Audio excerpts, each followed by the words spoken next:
In reference to talking about government's role in a free society, you mentioned some of the market failures, and I think that you may have just passed over one that is of utmost importance, and that is of poverty. And in prefacing my question, I'd like to refer to what President Kennedy said, that if a free society cannot help the many who are poor, it cannot save the few who are rich. And to say that, well, we are a government of the people, and when there is a large sector of the people who are hurting, perhaps it is the responsibility of this government of the people to help out. Well, my question is regarding how free are the poor, how free are the unemployed, and how free are those people who are disadvantaged? Right. And so in reference to that, what is government's role? Sure. First of all,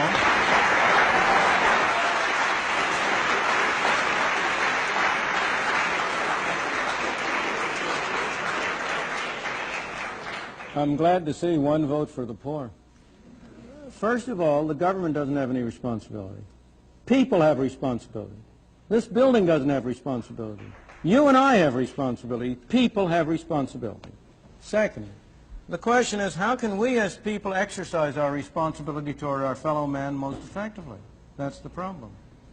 So far as poverty is concerned, there has never in history been a more effective machine for eliminating poverty than the free enterprise system and the free market. The period in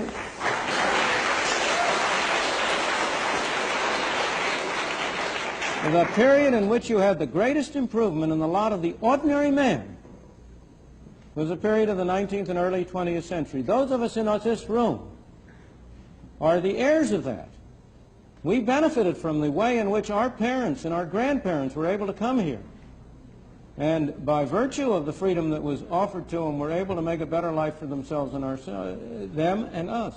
But next, if you look at the real problems of poverty and denial of freedom to people in this country, almost every single one of them is a result of government action and would be eliminated if you eliminated the bad government failures. Let me be precise and specific. Why do we have so high an unemployment rate among black teenagers? It's a disgrace and a scandal. Why do we have so high an unemployment rate? First of all, because we give them lousy schooling through governmental schools, which make them unqualified to hold decent jobs. And second of all, we require employers to discriminate against them by not hiring them unless their productivity is enough to justify a minimum wage. The minimum wage rate is the most anti-Negro law in the books. And it's an anti-Negro law because it precisely, having first not enabled the young blacks to have a decent schooling so that they can have productivity, we next deny them the on-the-job training that they might get if you can induce employers by being able to hire them for relatively low wages to give them on-the-job training that would make them qualify for higher payment and higher productivity. In the third place, we have constructed a governmental welfare scheme which has been a machine for producing poor people. We have induced people to come under control of welfare. I'm not blaming the people, don't misunderstand me. It's our fault for constructing so perverse and so ill-shaped a monster as the whole set of welfare programs we have under which we encourage people, families to break up. We encourage people to move from one part of the country and come to another, under which we have, in effect, made many people poor. And yet, when all this is said and done, have I ever been where? Or poor. I have, sir. Of course, more so than most of the people in this room.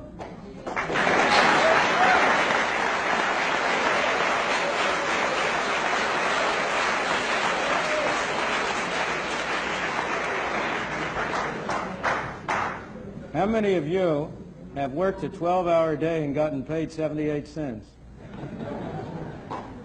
But let me go back to but you know that's all irrelevant.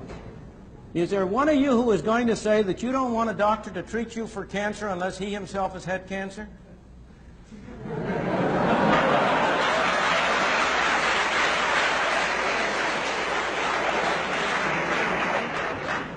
I could go down the line.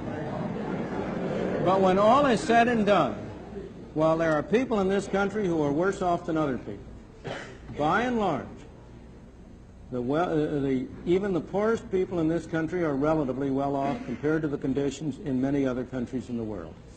What we take as our standard of poverty,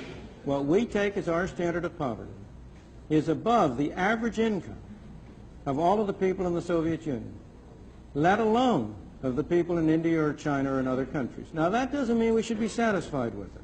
We are a wealthier country and we've been more productive. And we should set higher standards by ourselves. But by the same token, we ought to have a sense of proportion. And we ought to recognize both the source and the problem.